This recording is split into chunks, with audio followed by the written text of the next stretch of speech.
फातिमा ने रोते हुए दूसरा सवाल किया, अनस भैया जरा इतना बता, मेरे अब्बा के ऊपर तुमने मिट्टी भी डाल दी, मिट्टी भी डाल दी, कौन जवाब दे फातिमा को? आंखें बरस रही थी, सबकी हिचकियां बंद गई थी।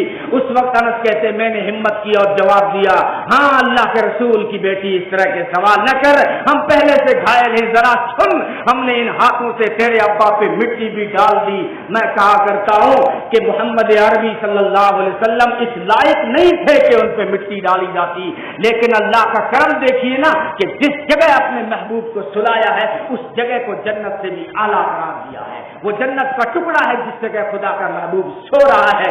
और फिर कहने लगी, माजा अलई मन शम्मा तुरबत अहमदा, जरा बताओ ना वो जिगर कहां से लाए थे, वो दिल कहां से लाए थे मेरे अब्बा के ऊपर मिट्टी डालने वालों? फातिमा की एक बात सुन के जाओ, माजा अलई मन शम्मा तुरबत अहमदा, जिसने मोहम्मद अरबी की कब्र की मिट्टी सूंघ ली वो दुनिया की खुशबू न सूंघा करे। और फरमाया जो है अल्लाह यशुम मदद जमाने बवालिया, जमाने भर की खुशबुओं की उसको जरूरत नहीं है। यकीन नहीं आता, जाओ मोहम्मद अरबी के रोज़े अतहर की मिट्टी सूंघो, सच्चे आशिकों को खुशबू आज भी आया करती है। इसलिए इमाम मालिक रहमतुल्लाह अलैह 7 मील दूर पेशाब करने जाते थे। किसी ने पूछा आप मदीने में रहते हैं और 7 मील दूर क्यों जाते हैं? कहा 7 मील तक रोजे से मुझे खुशबू आती है, मुझे खुशबू आती है। और फिर कहा सुब्बत अलैहि, फातिमा का कह रहा, फातिमा फिर कहने लगी सुब्बत अलैहि मसाइबुन लव अन्नहा सुब्बत अलैयामी सिरन लयालिया, कि आज मेरे बाबा के जाने की वजह से जो मुझ पे गमों के पहाड़ टूटे हैं, अगर ये इन गमों का थोड़ा सा हिस्सा भी चमकते हुए सूरज पे पड़ जाता हमेशा के लिए अंधा हो जाता। लेकिन फातिमा थी जो बर्दाश्त कर गई, फातिमा सब्र करेगी, इसलिए कि फातिमा के अब्बा ने फातिमा को सब्र के गुर सिखाए हैं। हमें भी यही हुक्म है कि ऐसे मौके पे यूं कहा करो, इन्ना लिल्लाहि व इन्ना इलैहि राजिऊन।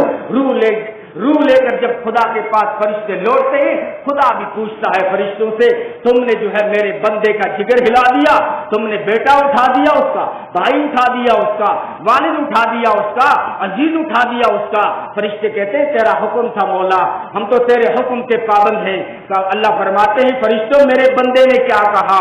फरिश्ते कहते हैं बंदे ने कहा इन्ना लिल्लाहि व इन्ना इलैहि राजिऊन। अल्लाह फरमाते हैं फरिश्ते गवाह हो जाओ, मैं भी उस वक्त तक राजी न होगा जब तक के ये सब्र करने वाले को जन्नत न दे। यह न दे सब्र पहले मौके का ही होता है। और जाने वाले अजीज व अकारिब के लिए ईसाले सवाब करते रहें, रस्मन नहीं, जब तक जिंदा हैं अपने वालिद को दुआओं में याद रखा करें। और इस्लाम ने ईसाले सवाब का कोई फिक्स तरीका नहीं रखा कि चना पर पड्डांगा जद्दी पुगेगो सवाब, नहीं, कोई जरूरी नहीं। इस्लाम ने कोई जरूरी नहीं, आप नफल पढ़ लीजिए, कुरान पढ़ लीजिए, उनके लिए सदकात खैरात कर दीजिए, सदका जारिया का काम कर दीजिए, जो है अल्लाह ताला ने जो है कोई फिक्स नहीं किया है। तो जिंदगी भर उनके लिए मग़फ़िरत की दुआ करते रहें। अल्लाह ताला हम सबको अमल की तौफीक अता